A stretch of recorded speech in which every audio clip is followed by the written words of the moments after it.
성경을 보면 때를 따라 하나님께 쓰임받은 많은 인물들이 나오게 되는 것을 보게 됩니다. 더러는 주연급으로, 더러는 조연급으로, 또 더러는 악역으로 역사를 써 내려갔습니다. 그들 한 사람 한 사람을 통해서 우리는 삶의 교훈, 또 영적인 교훈을 얻기도 하고, 또 하나님께 나는 어떻게 쓰임을 받을 수 있을까 생각하게 됩니다. 그런데요, 우리는 성경의 인물들 중에서 특별히 주연급의 인물들에게만 관심을 기울이는 경향이 있습니다. 예를 들어서 믿음의 조상 아브라함, 지혜의 사람 요셉, 뛰어난 리더십을 발휘한 모세, 또 개혁의 기수 느헤미야, 선지자 중에 선지자 이사야, 교회의 기초석 베드로, 선교 시대를 활짝 연 바울 등입니다. 그런데 이런 주연급 인물 외에 그들을 돕고 동역했던 조연들을 통해서도 우리는 감동과 큰 교훈을 얻을 수 있습니다. 영화에서도요, 주인공만 연기를 잘해서는 안 됩니다. 영화 스토리를 이끌어가는 힘은 당연히 주연에 달려있지만 보이지 않는 곳에서 조연이 충실하게 연기를 잘할 때 주연이 빛나게 되는 것이고 영화의 완성도 또한 높아지게 되는 것이죠. 작년에 오징어 게임의 깐부 배우로 유명해진 오영수 씨가 한국인 최초로 미국 골든글로브 나무조연상을 수상하는 쾌거를 이루었습니다. 그는 영국 배우 출신으로 영화에서도 주로 조연으로만 활동을 해왔습니다. 그가 한 예능 프로에 나와서 이렇게 얘기했습니다. 우리 사회가 1등 아니면 안 될 것처럼 흘러갈 때가 있다. 그런데 2등은 1등에게 졌지만 3등에게는 이겼지 않는가? 그러므로 모두가 승자다. 그래서 내가 생각하는 진정한 승자는 하고 싶은 일을 최선을 다해서 어떤 경지에 이르려고 노력하는 사람이다. 그런 사람이 승자이고 우리 모두가 그렇게 살면 좋겠다. 이렇게 말했습니다.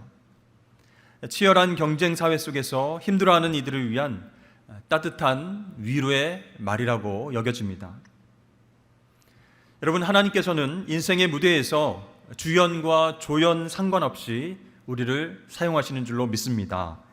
씨줄과 날줄처럼 엮어가면서 하나님의 역사를 이뤄가시는 것이에요. 성경에 나타난 조연급 인물들 중에 오늘 본문의 주인공 바나바가 있습니다. 근데 그의 별명이 권위자라고 나오죠. 무슨 이유에서 이런 별명이 붙었을까요? 권위자라고 하는 말을 들으면 언뜻 카리스마 있는 지도자가 떠오릅니다. 그런데 여기서 권위자라고 하는 말은 격려와 위로의 사람, 그런 뜻이에요.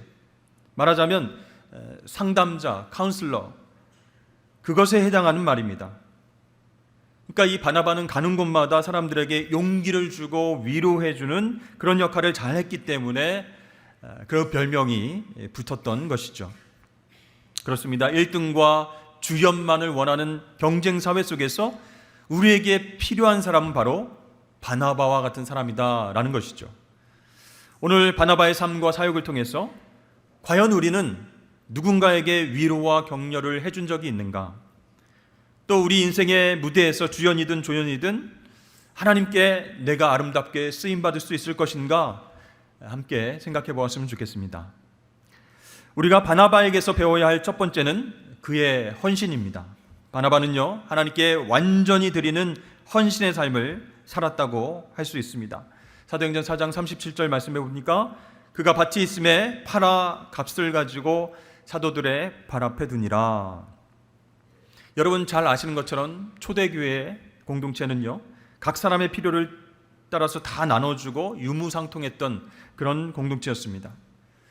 이 초대교회 공동체가 그 시대에 가능할 수 있었던 것은 바로 바나바와 같은 헌신적인 사람들이 있었기 때문이다 라는 것이죠. 바나바처럼 교회와 영혼 구원을 위해서 전적으로 헌신하는 사람이 없었다면 이 초대교회는요, 오래가지 못했을 것입니다. 자, 이렇게 바나바가 존경과 사랑을 받는 것이 부러웠던 이 아나니아와 삽비라가 자기들도 소유를 팔아서 헌신했습니다. 그런데 전부가 아닌 일부를 드렸는데 사도들에게는 전부를 드립니다. 이렇게 거짓말을 했어요. 그래서 죽음을 당하게 되었습니다. 여러분, 우리의 헌신이 진심인지 거짓인지 하나님은 다 아십니다. 바나바처럼 헌신하는 것 중요한데요, 헌신의 크기가 아니라 하나님은 그 마음 중심이 더 중요하다라는 그 진리를 우리에게 보여주신 사건이다 할 수 있습니다. 또한 바나바의 인격과 신앙에 대해서 사도행전 11장은 이렇게 표현하고 있습니다. 바나바는 착한 사람이요 성령과 믿음이 충만한 사람이라 이에 큰 무리가 주께 더하여지더라. 아멘. 자, 여기서 착하다라고 하는 말은요, 본인이 착하다 그런 말도 되겠지만 상대방을 착하게 보고 선하게 대하면서 상대방의 장점을 살려주는 것도 포함된 착함이다 라고 할 수 있어요. 왜냐하면 우리 주변에는요, 그냥 자기 혼자만 착한 사람들이 있다는 것이죠. 자신의 착함이, 선함이 다른 사람들에게 좋은 영향력을 미치려면 어떻게 해야 되겠습니까? 그 착함이, 그 선함이 인간관계 속에서 드러나야 한다는 것이죠. 상대방도 선하게 보고 세워주고 격려하는 그런 착함이 있어야 된다는 것입니다. 사도행전의 기록을 쭉 살펴보면요, 이 바나바는 자신의 착함으로 많은 동역자들을 뒷받침해주고 있습니다. 또 큰 무리들, 그 무리들이 주님께로 나오는 것, 복음을 듣고 구원받는 일에 헌신하고 있다는 것을 보게 됩니다. 그래서 성령과 믿음이 충만한 자다 이렇게 표현하고 있죠. 여러분, 이것도 착함과 마찬가지로요, 성령 충만, 믿음 충만한 사람들 중에서도 자기만 충만한 경우가 있다는 것이에요. 그 충만함이 어디에 쓰여져야 됩니까?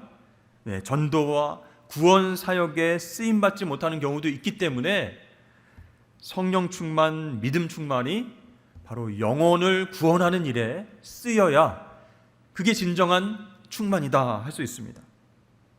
바나바는요, 성령과 믿음이 충만한 그 신앙으로 많은 사람들을 주께 인도했다라는 것이죠.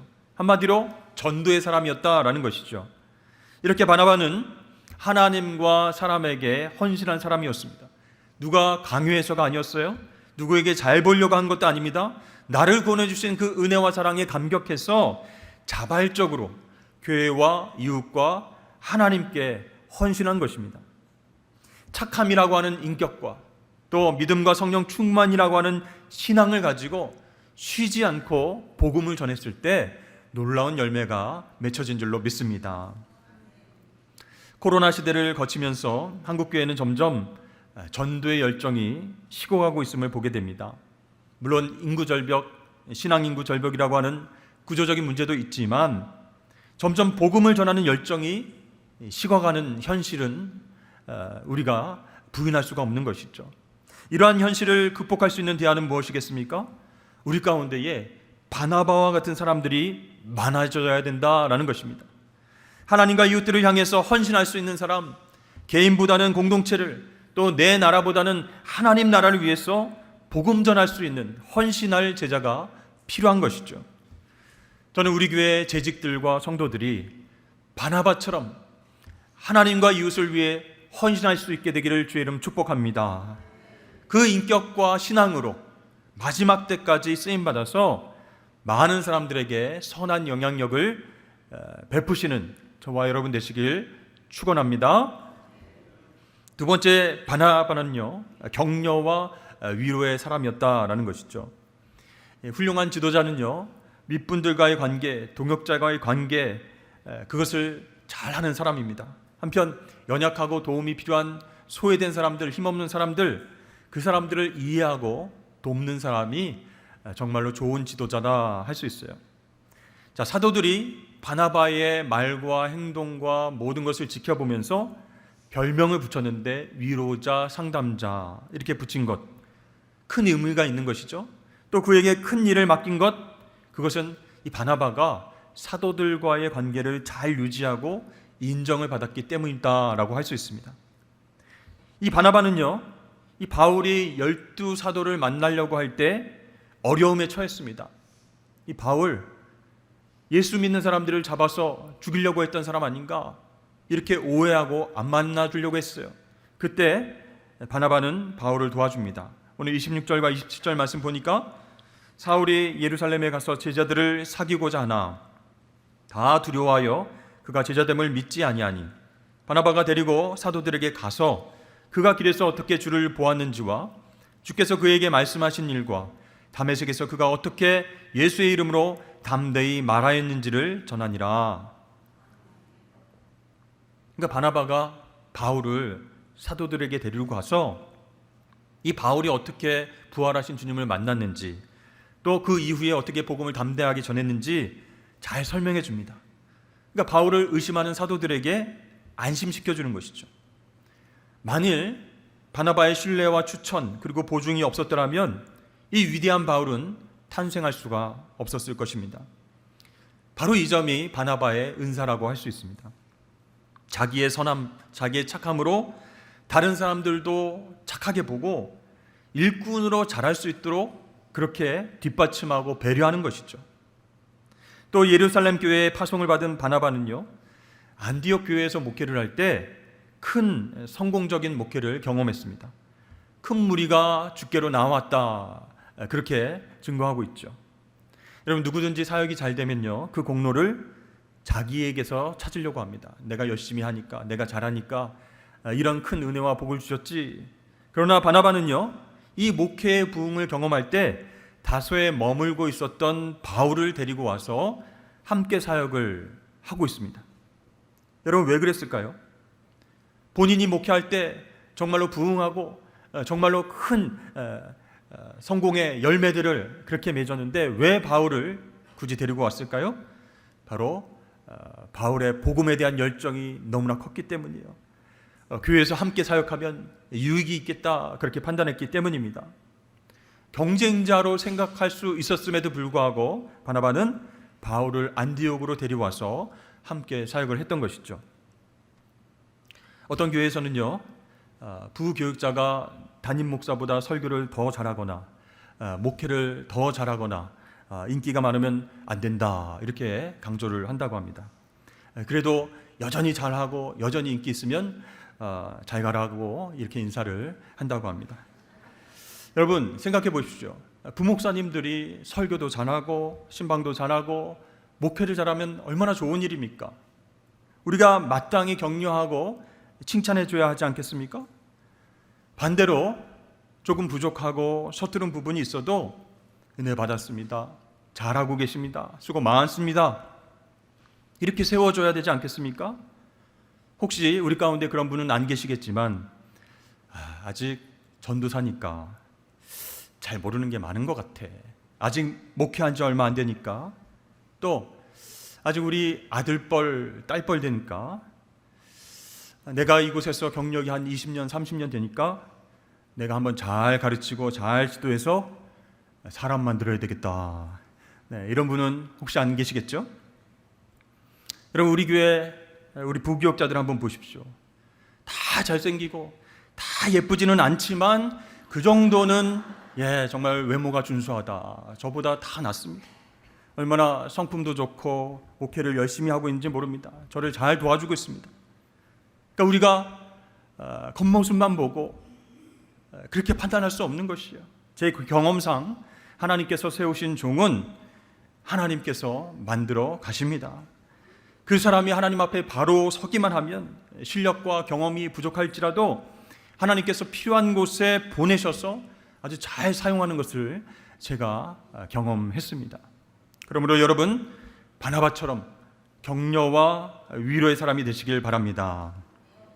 그래야 우리가 일할 때에, 다른 동역자들과 함께 일할 때에 기쁘게 사명을 감당할 수 있게 되는 것이죠. 우리가 바나바에게서 배워야 할 세 번째는 그는 사람을 귀중히 여겼다라는 사실입니다.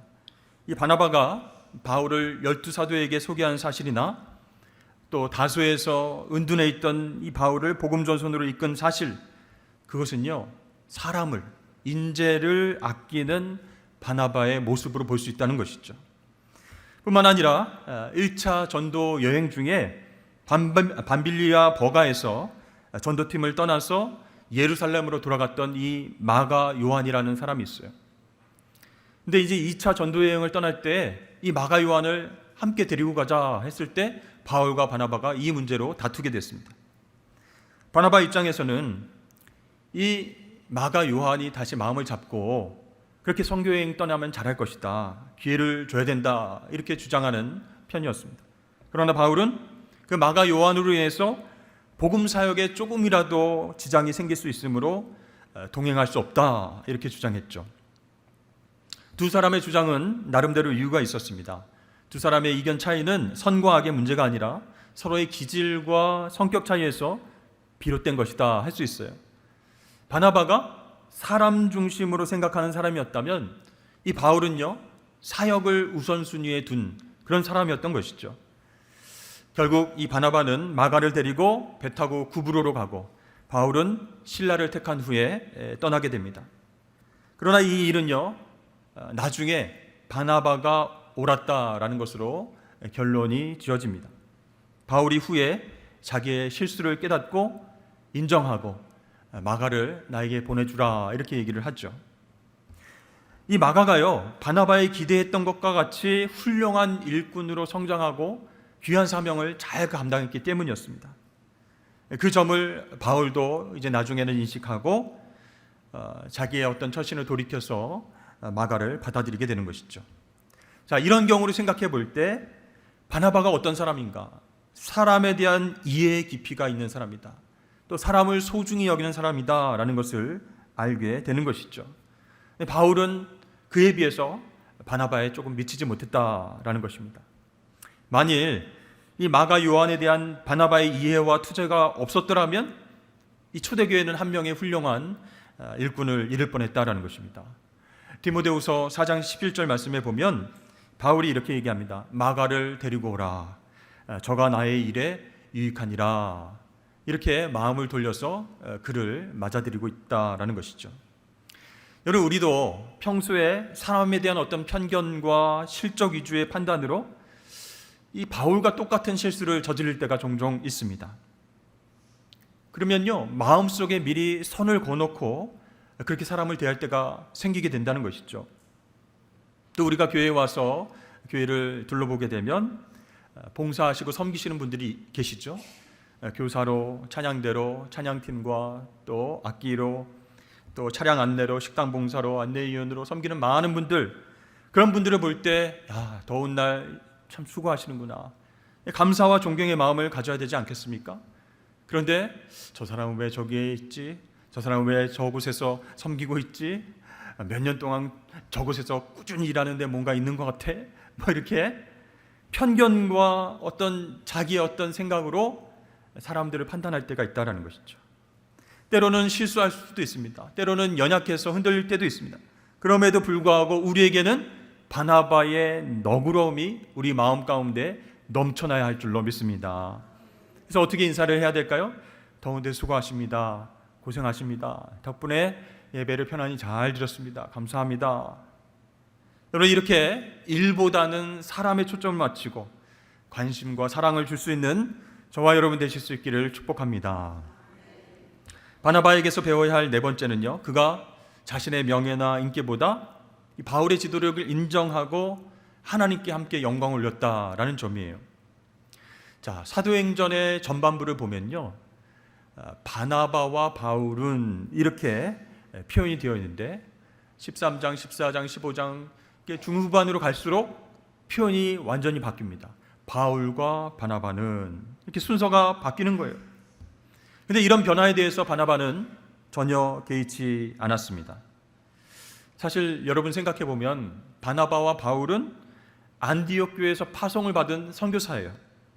교회의 상황에서 보면, 교회 입장에서 보면 바나바가 팀장이고 바울과 마가는 협력자의 위치에 있다고 볼 수 있습니다. 그런데 사도행전 중반 쪽으로 가면 이 바울의 활동을 집중해서 계속 기록하고 있는 것을 보게 됩니다. 그만큼 이제 바울이 핵심적으로 활동을 하고 많은 열매들과 기적들이 일어났다는 것이죠. 박수엘루마를 대면했을 때 바울이 성령 충만하여 그를 주목하고 이렇게 쓰고 있고요. 또 바울과 및 동행하는 사람들이, 그래서 이름도 안 쓰고 동행하는 사람들, 바울과 동행자들, 이렇게 표현하는 부분들이 있습니다. 또 바울이 일어나서 손짓하며 말하되, 이런 바울 중심의 표현들이 계속해서 나타났다라는 것은 전도 여행의 중심적인 활동을 바울이 주도적으로 이끌고 있다라는 것을 보여주는 것이죠. 자, 이런 상황 속에서 바나바는 어떻게 했을까요? 경쟁 의식을 갖지 않고 바울과 함께 사역을 잘 감당하게 되는 것입니다. 바나바 입장에서 보면 자기 후배가 정말 잘 나가게 되는 거예요.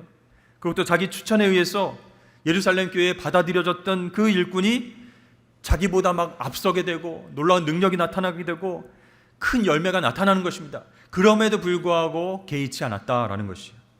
그는 자기의 명예나 인기보다도 하나님의 영광, 교회의 부흥, 거기에 가치의 우선을 두었다라는 것이죠. 여러분, 내가 만약 바나바다 한번 생각을 해보세요. 초대교회 초기에는 바나바의 영향력이 바울보다 훨씬 컸습니다. 근데 지금 역전된 상황이에요. 억울하지 않을까요? 조금 샘나지 않을까요? 분하지 않을까요? 그러나 바나바는 자신의 위상의 변화에 대해서 초연했습니다. 그런 일로 인해서 그의 인격과 신앙이 구애받지 않았다는 것이에요. 왜 그랬을까요? 바나바는 개인의 인기와 영향력보다는 하나님의 영광을 앞세울 수 있는 영적인 사람이었기 때문이다라는 것입니다. 자신의 위치, 자신의 업적보다는 교회 부흥에, 하나님 나라 확장에 더 높은 가치를 두는 성숙한 사람이었기 때문에 별로 개의치 않았다라는 것이에요. 여러분, 오늘날 우리 사회를 한번 보십시오. 우리 한국교회의 모습을 보십시오. 어떻습니까? 굉장히 분주하고요. 자신의 이름과 자신의 일을 돋보이게 하려고 그렇게 노력하고 있습니다. 그것을 위해서 경쟁하고 서로 싸우고 편을 나누는 그런 일들도 보여집니다. 여러분, 이러한 현상들이 왜 일어나게 되었을까요? 그것은 바울 되겠다는 사람은 많고 바나바 되겠다는 사람이 없기 때문이 아닐까 싶습니다. 그래서 여러분, 이 시대는요, 그 어느 때보다도 바나바가 필요한 시대다라는 것이에요. 어느 곳에서나 어느 사람을 만나서나 격려와 위로를 베풀고 일이 아니라 사람 중심의 마음을 가진 사람, 또 자기 모든 것을 하나님 위에 헌신할 수 있는 사람, 착하고 믿음과 성령 충만해서 전도할 수 있는 사람, 자기보다 다른 사람들을 귀중하게 여겨서 타인에게 기회를 줄 수 있는 사람, 자신의 명예나 인기보다도 교회의 부흥과 또한 하나님 나라 확장에 우선권을 둘 수 있는 사람, 그런 사람이 필요한 시대에 우리가 살고 있습니다. 여러분, 최근에 우리 사회를 큰 충격에 빠뜨린 사건들이 연이어서 일어났습니다. 신림동 묻지마 흉기 난동에 이어서 서현역에서도 동일한 사건으로 인해서 많은 사람들이 다치거나 목숨을 잃었습니다. 저는 뉴스를 보는 내내 정말로 우리나라에서 일어난 일인가, 눈을 의심하지 않을 수가 없었어요. 가슴이 떨리고 연신 한숨이 나왔습니다. 여러분, 왜 이런 끔찍한 일들이 우리나라에서 계속해서 일어나고 있을까요? 여러 가지 이유가 있겠지만 특별히 지나친 경쟁 시대, 또 성과와 성공만을 중요시 하는 그런 분위기, 타인을 배려하지 않는 이기적인 마음들, 위로와 격려가 없는 가정과 직장과 공동체 속에서 우리 모두가 만들어낸 끔찍하고 아픈 자화상이 아닐까요? 그렇다면 이 일에 나는 상관없다 이렇게 멀리하기보다는 정말 이 시대의 아픔을 품고 눈물로 기도해야 되지 않겠습니까? 우리가 모두 스포트라이트를 받는 바울이 되어야겠다, 그것이 아니라 바나바가 되어서 위로하고 격려하는 사람이 되어야 되겠다, 이렇게 기꺼이 선택할 때 우리 사회는, 또 우리 한국교회는 훨씬 성숙하고 아름다운 공동체가 될 줄로 믿습니다. 사랑하는 성도 여러분, 이 시대에 바나바가 되어 주십시오. 많은 이웃들에게 격려와 위로를 주고 착함과 또한 성령 충만, 믿음 충만으로 복음을 전할 수 있어. 그래서 죽어가는 영혼들을 살릴 수 있는 저와 여러분, 바나바와 같은 사람 되실 수 있기를 주의 이름으로 간절히 축원합니다.